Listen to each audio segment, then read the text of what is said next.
I am going to bring them back, though. We go to Camp Tecumseh in spring, and this year we're going actually a week earlier than we normally do. It's going to be spring break, and then we're going to camp. This stresses me.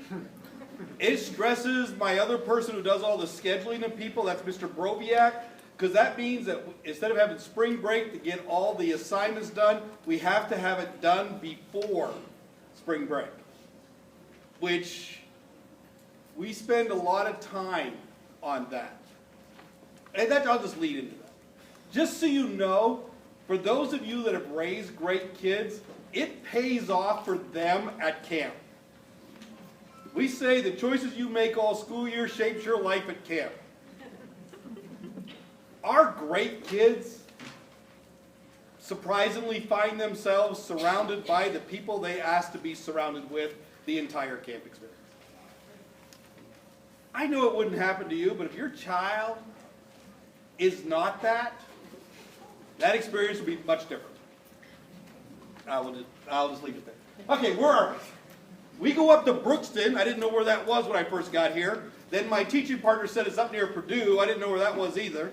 And so he said it's a little bit north of Purdue. I said, okay. I don't know if I've ever driven it alone.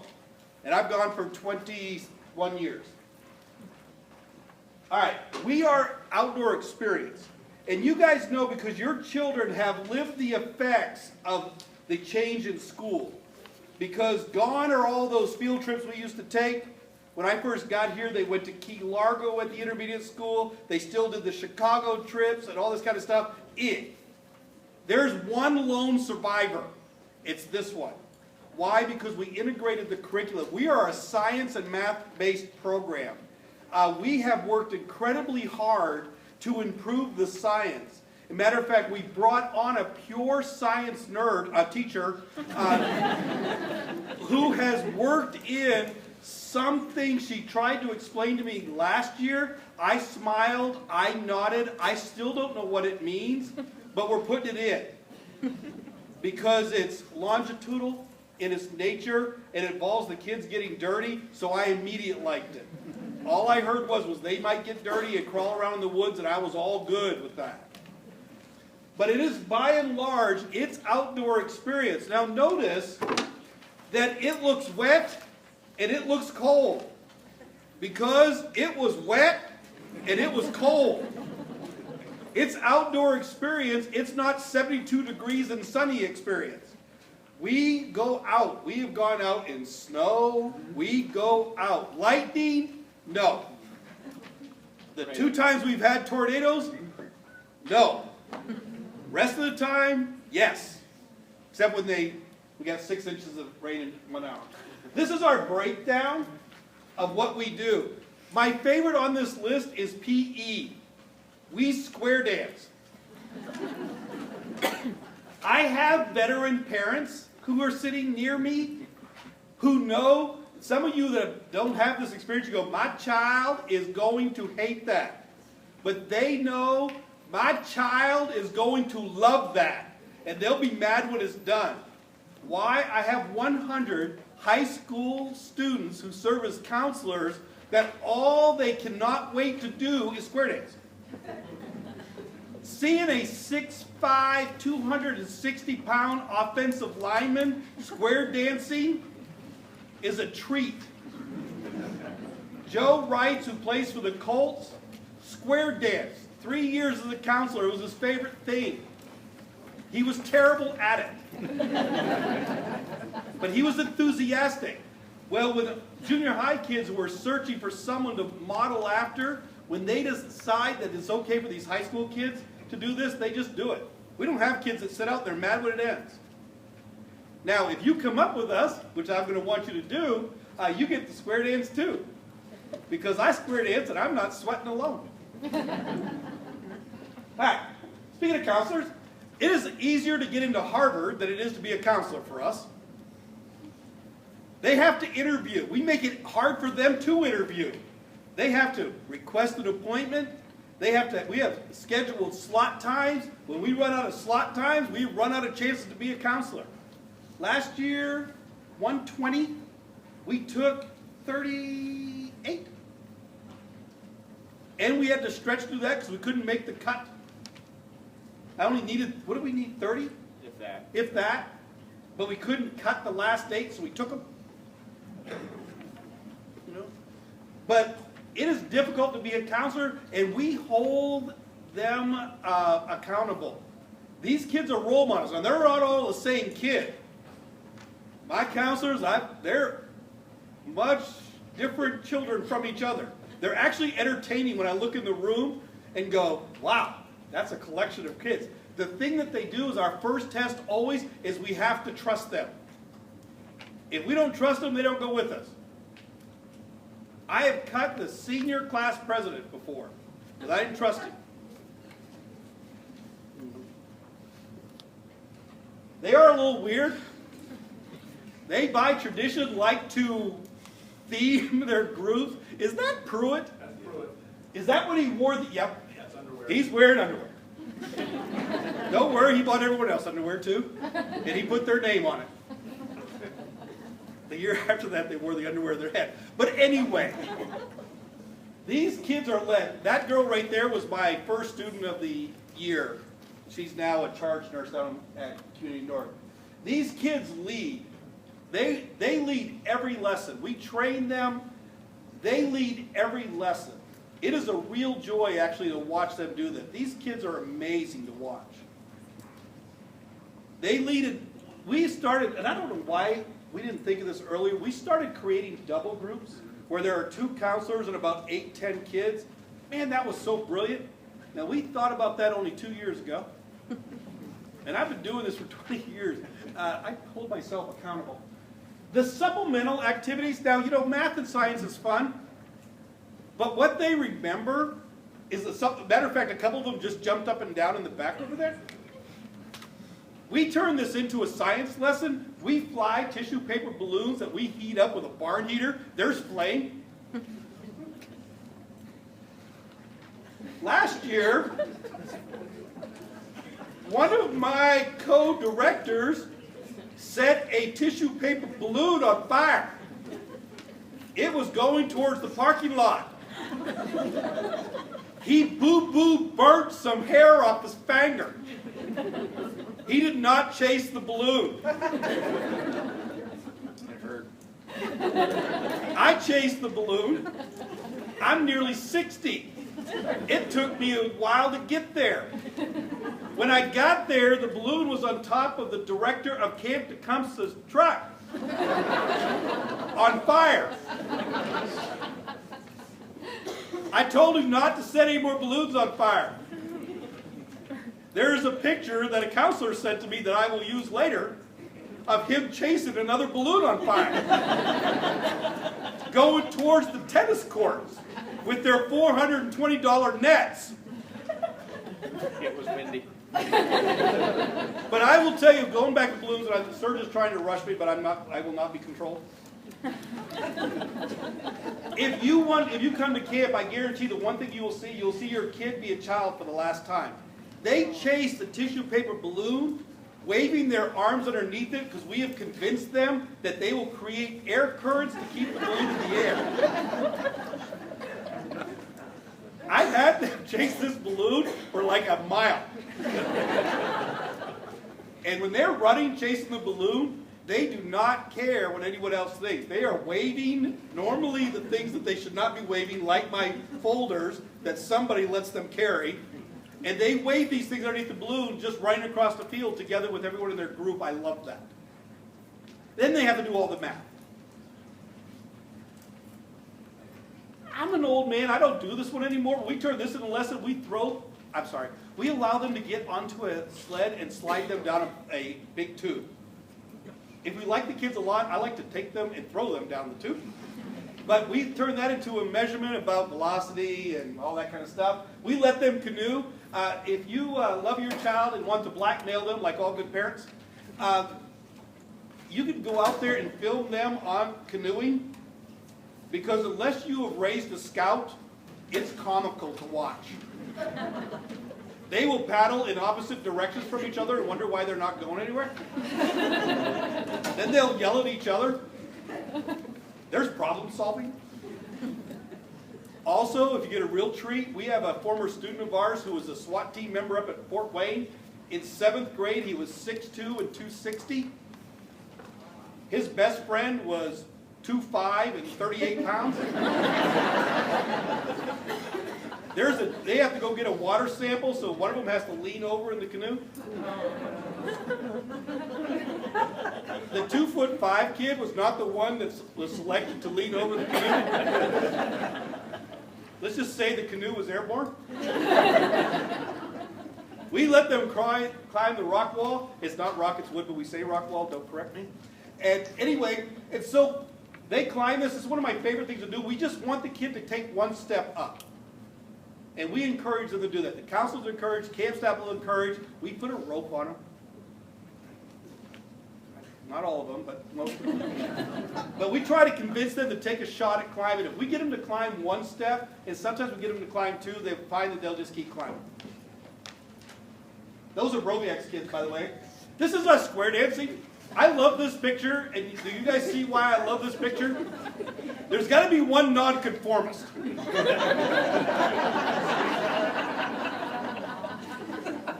No, it's not a mom, but she was actually a 7th grader.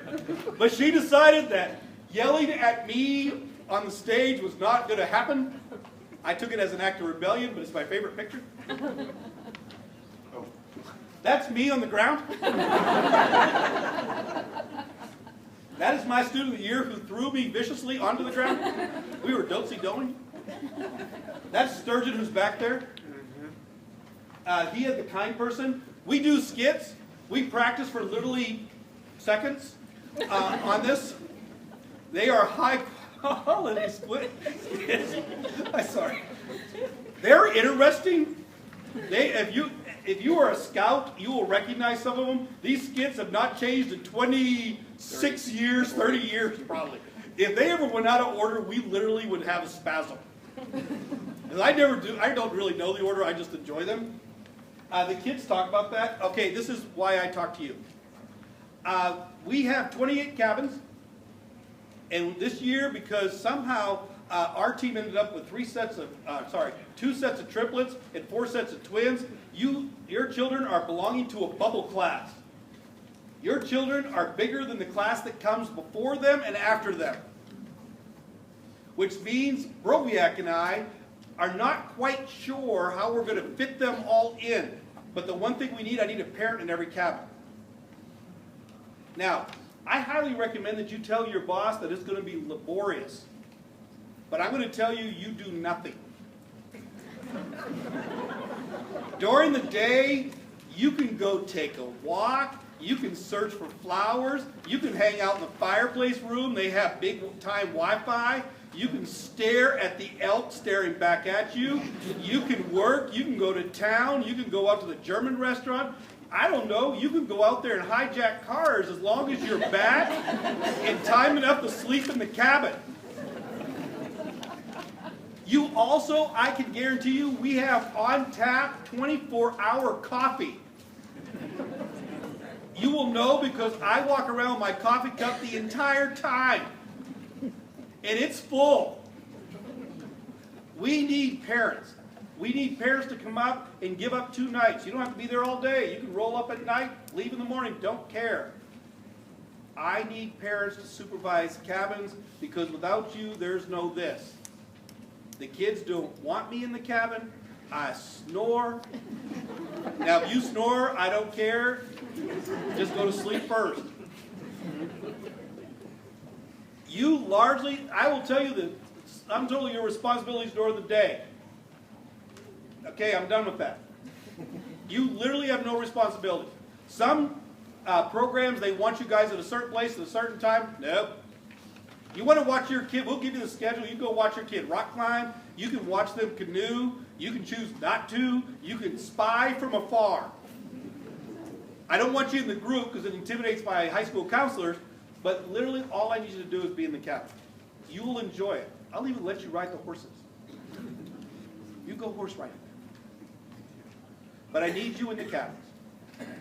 For those of you that you only have one child, And if both of you want to go, that's great. If you are a mom and you want to go with your son, you will for the first time be labeled a perfect mom. Why? Because I don't have to put you with your child. I wouldn't do that anyway because that could be bad. But I would go ahead and just be able to move you, so you're perfect for me. Both of you can go, one can go. You know, there's some advantages to being the parent in the cabin. If you're a female, female cabins have different issues than male cabins. There's not many girls in your cabin. You'll have mostly female counselors. Mostly, all of you will have 2 female counselors, sometimes 3, sometimes 4, because we have way more female counselors than male counselors. Your biggest problem will be perfume.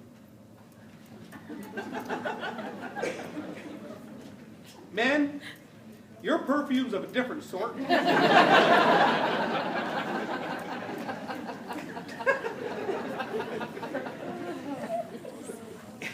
If you're a dad who's camped with boys, you are the ones nodding at me going, oh gosh. Yeah, they still fart. And it still makes them giggle. And somehow that's contagious. You'll want to make sure you put the sneakers outside, don't put them inside. I don't know what they do to those sneakers, but Lord. But all I need you to do is keep them alive. You don't have to even keep them well rested. We actually put them to bed. We send Coach Modulin to tell them good night and to go to sleep. They go immediately to sleep because he's scary. But he just goes in, lights out, go to sleep, done, to sleep. Girls, you'll never see one of us because that area scares me. That's Mrs. Cledge, Mrs. Randall, they take care of all that. There's like, that's all perfect. I can't do that. All right, if you have questions about being a parent, you do have to pass a background check. I found out that all the stuff you did as a juvenile doesn't count, just in case that affects anything. But Mr. Stump right there is your contact if you want to be a parent. We have forms tonight. I would recommend applying early. We don't traditionally have a problem getting parents, normally in one gender or the other. Like some years we have moms galore. Last year we didn't have moms galore. We had dads galore. You know, but we want you to do there. The sooner you apply, the sooner you're in. We are literally first come, first serve. If you can go one night, it's fine with us. We try to find another parent to cover that other night. All right? The more parents I have, I will back them up. Sometimes I have 2 parents in there. All right, this is the split. If you're on the Heroes team and your child's last name, your star A through L, you're going first session, which means Monday through Wednesday. If you're a Globetrotter or the other end of that star's alphabet, we're going Wednesday through Friday. The treat for you is when I get tired, I get even giddier. And so that makes skit night interesting. Okay. The total, this is the first time. The money stuff, all right. If you're on the Heroes team, Mr. Brobeck's going to raise his hand again.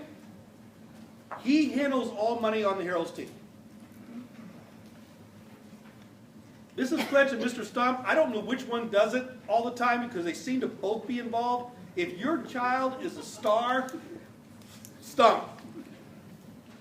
Mr. Sturgeon is back there. He's the Globetrotter teacher. If you have a question about money, talk to him. I largely have no responsibility until we get to camp. And then I'm the principal at camp. Which means no child wants to involuntarily come to me. Okay? We don't have that problem. I will tell you, it has been a decade since we've had a problem. One of it is our kids, I don't know what happened on redistricting, but we made out on redistricting. 2 redistricting, it changed like our kids. Your kids are nice kids. To us. Now, Witt, who decided, we were so glad, Linda Witt is like up here for us, but she's got a big gap between her kids. So we saw her, and like she's got the college thing going, and then she took a long gap, and then we have another one this year. It's just a treat for me. You know, but I've been where you're at, but most of my kids are in college. For those of you that are in the battle, which is what this is through high school, you get smarter as soon as they go to college. You literally, it's like, they look at you and go, I miss home, and you go, I miss you, and you're like, I always thought the senior year was God's way of helping me let go, you know. For those of us who have had a senior, you know what I'm talking about, you know. But anyway, zip back one. You were rambling. You told me you were hopeful. Every year I try not to do this, and you always go back there and sit. 135, we do it in 2 payments. We do not leave kids behind for money. But we struggle sometimes to pay our bills. Last year, what was our bill? Over 50,000. We wrote a $50,000, that's why I don't do money, because I would never sleep. He wrote a $50,000 check to Tecumseh, $8,000 for the buses. 8, 9. I can't do that. I'd never sleep. Every year when we get that bill, we look at that thing going, I hope so. Some years it's been interesting. But the one thing we said when we started this program, in the very beginning when this started, it was only for what they used to call alpha kids, which were advanced kids. And Roger Norris said, if these kids can benefit, then these kids can benefit. And so we don't leave kids behind. But realize it's a struggle for us financially to make sure that happens all the time. But if you're interested in being a cabin parent, Mr. Stump already has forms and he will put them in your hand. And in fact, as the roads sit here, I literally want to put the form in their hands. I see the Mays sitting there, and I so want to put this form in their hands. Because veteran parents, I love veteran parents. Because they know it's for you, it's enjoyment too. It's awesome. I mean, veteran parents, and, you know, they sat here, they know, they can tell you. It's an awesome experience for your kids.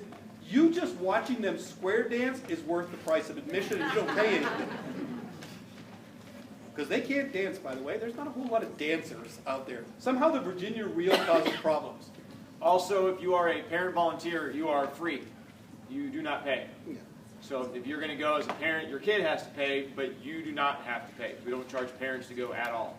So if that helps you at all. Which is funny, we charge the counselors. Yeah, right, but not parents. We want you there, so we pay for you to go. Before we take some questions, if you have any, I want to touch on a couple things with the money. Please do not turn in, there's permission slips over there if you didn't already have one on the green table with this info, basic info on it.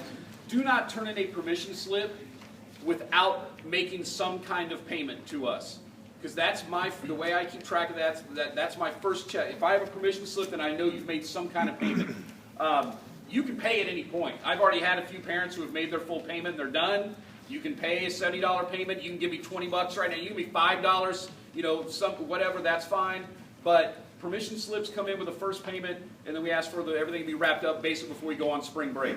So that way we know what we've got to kind of cover on our own. Captain forms will be turned in at any spot. There were some things I forgot. There's some questions. There's numerous things you forgot, but I can go over that. I told you, give me a script. If your child has dietary restrictions, we can handle it. If your child's a vegetarian, I can handle it. I eat that way too. They have a great salad bar. If your child, I don't know, if your child has a medical condition, we took 2 kids with wheelchairs. We taken a girl who was blind. Allergic to grass. We took a girl that was allergic to grass. We didn't know she was allergic to grass. We found that out at 11 at night. She was gray when we got to her. And I said, she could, like her throat was nearly closed, right? I mean, we literally were drowning her in Benadryl. And I'm looking at her form going, and then when she could finally speak, she goes, I'm allergic to grass. But our school nurse goes up, or one of the other nurses in the district, they go up, they handle all the medicine, they give out medicine at breakfast, at lunch, at dinner, at bedtime. So all of that is sent up. Any problem you probably have, there is without a doubt something that we've already dealt with. I would be shocked if you had something new. We have dealt with everything. We've had issues with children who have wet the bed in the past, and they have gone to camp, and we've dealt with that. I mean, anything you can think of, we have had. So if there's some concern you have at some point, maybe tonight or later on, whatever team you're on, talk to one of us, and I guarantee you'll be able to alleviate that concern. Real quick before we take some questions, I always want to know about cabins. Cabins are heated. Okay, they're carpeted, there's bathrooms inside, they're not peeing behind a tree, there's showers, there's curtains so nobody sees them naked. Kids freak out about taking a shower, shocker on that one. We all eat together. They're basically in their small groups almost all the entire day, and then we get together at night for dinner, for the dancing, for the skits, and they go back to their cabins. There's not a moment when they're not with, at the very least, a high school student, but then they're out and about with camp where parents and teachers are spread everywhere. Nothing is going to happen to them. They're in a very secluded area. It is ridiculously safe. So I tell them, freaks them out a little bit. I'm like, safer it is here at school, so then they get a little nervous, but, you know. So, are there questions that you may have? Yes, ma'am? Are devices allowed? Are devices allowed? Yes, that is in our booklet. Allowed? Yes. School iPads, since they are our property, no, they cannot take them with them. They can take their phones, but, because I know some of you are like, my kid really needs to have a phone. I need to go get a hold of them. You won't get a hold of them. It sits down in a bowl in the middle of nowhere. Cell reception is very, very poor. Now, they have gotten better with some of their Wi-Fi coverage, so that kind of works a little. Parents, they have a Wi-Fi password you can access by sitting in the fireplace room if you need to do work, so that's easy. But we discourage them from taking them because the other thing is there's not a place for them to lock anything up. So there's no lockers. So we tell them, you know, here at school, the rule is your phone's supposed to stay off when it's on you. Same thing at camp. Camp is school. And you're supposed to put, or you put it in your locker. Well, there's no locker. So if they leave them in the cabin, now nobody's going back to the cabin during the day, but maybe something happens or they go in and take a shower, and now it can get stolen. And I tell the kids, every year somebody loses a cell phone, or they drop it in the lake, or they drop it on a rock, or something like that. I suggest they don't take it. They don't need it. There's not anything they need that phone for. We give you an emergency number. Yeah, camp has a landline.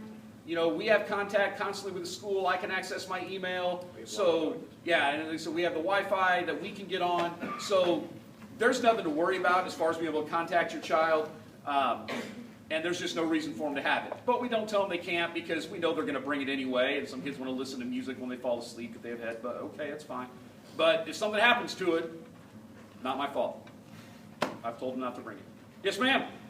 Yes, my question is, do they have any behavior restrictions at school that the kids must follow to be able to? Yes, choices you make today shape your world at camp. Mr. Butts, the assistant principal that kind of waved over there earlier, every year there are a few kids who lose their chance to go to camp because they have gotten in trouble here at school. So absolutely. Yeah, that happens. If they do a couple of things wrong, do something severe enough, or maybe just continuous things that they do throughout the year, at some point, parent get notified your child is not going to camp. If they don't go, there are grades that we take at camp. It's a math grade, an English grade, a science grade, a social studies grade. So they do some work here at school to kind of make up for those grades when they're supposed to be in their science and English and social studies class, because the class isn't here. Teachers aren't here. So they go to the library and work on those. They go to their other elective classes in their math class. But yeah, some kids are held behind. Last year, I think there were 3 kids who didn't go because of behavior issues, and that's it. And sometimes parents choose not to send their child. I mean, that happens every year. Some parents say, I'm not letting you go because you're not maintaining what you need. That's up to you and your child. That's fine. And if you've paid and then something happens and you're told you can't go, then you get your refund. Yes? How many counselors, parents in a cabin, how many kids in a cabin? There's one, the cabins sleep either 14 or 15, depending on which cabin it is. There's 1 parent in every cabin. At least. Yeah, at least. Some cabins will have 2. And then there is, in the girls, there's at least 2 girl counselors in every cabin. We have less boys. So if there's normally at least 1 boy high school counselor in there as well. And then if there's not, a lot of times, and we have extra dads, we'll double dads in that cabin. And then there's somewhere between 11 and 13 kids. So they're pretty small. It's a small group. Anything else? That's awesome. Oh, yep. How are the groups decided? Like, how are they divided up? Well, it's kind of what he said earlier. These guys will, we have the kids, we'll fill out a little form. Who would you like to have in your cabin? In a perfect You know, world, who would you like to have? And if there's anybody, who do you need to stay away from if they need to say something like that? But we always, I mean, this is the great advantage of going in April. We know the kids really well. We know who can't be with each other, and we know who shouldn't be with each other. And so, as Mike said, if they've done a great job all year, never caused us problems, they're going to get some friends in their group. Absolutely. And or their cabin, and or their table, because they're assigned tables. I mean, they eat at a table of 10, they're assigned their cabins, they're assigned their groups. And so you just basically go through. It starts out kind of randomly. Here's the kids, now let's move this kid over, and then we look, and other teachers look and go, oh no, these two kids can't be together. They're great kids, but you put them together, they don't shut up, they're going to drive the counselor crazy, we split them up. And if there's somebody who's caused a problem, they're probably going to be all by themselves in a group with 5 other people who are great friends, and they're kind of in there just without a friend because they've made some bad choices. But they're still going to have fun because they've got great counselors. But that's how it's decided. Yeah, this is when, for those of you who raised a great kid, like I look out there, Grace picked her group.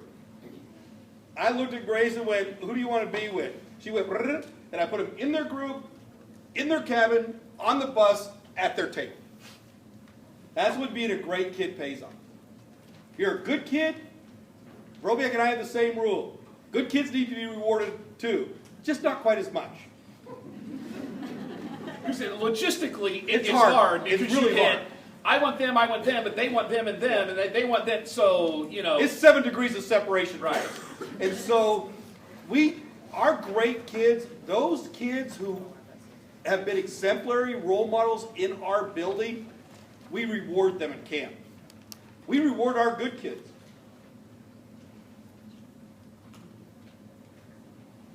I deal the rest of them like a deck of cards. Do the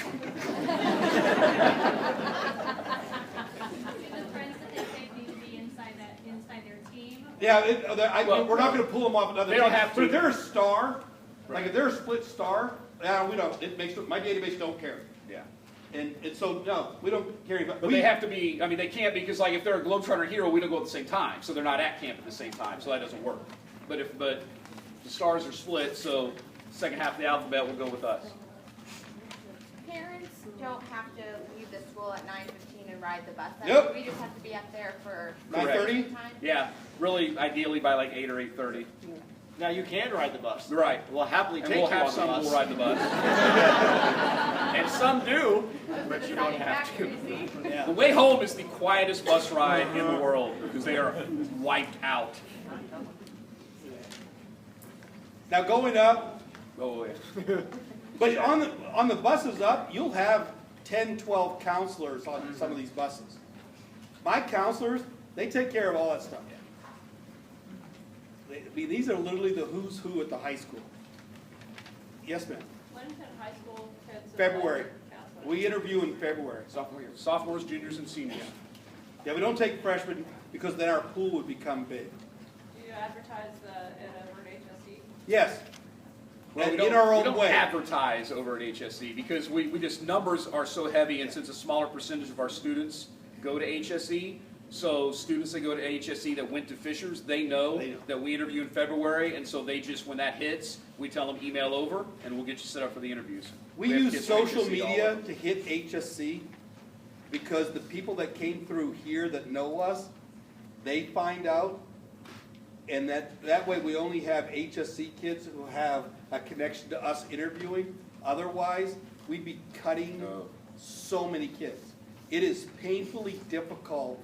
It is probably the only thing I don't like about doing camp is cutting kids from being a counselor that would be great counselors. But Dave and I, we have a finite number of beds. And we Just can't take them all. we just can't take them all. And there's also financial things. We don't charge them what it really costs us. But we take as many as we can. But we've had to make it harder and harder for people to be a counselor for us. Because it's incredibly popular to do that. It's incredibly popular. And like every year, we have kids that we have to turn down that break our hearts. We write notes to them, a lot of these kids that we turn down because of it.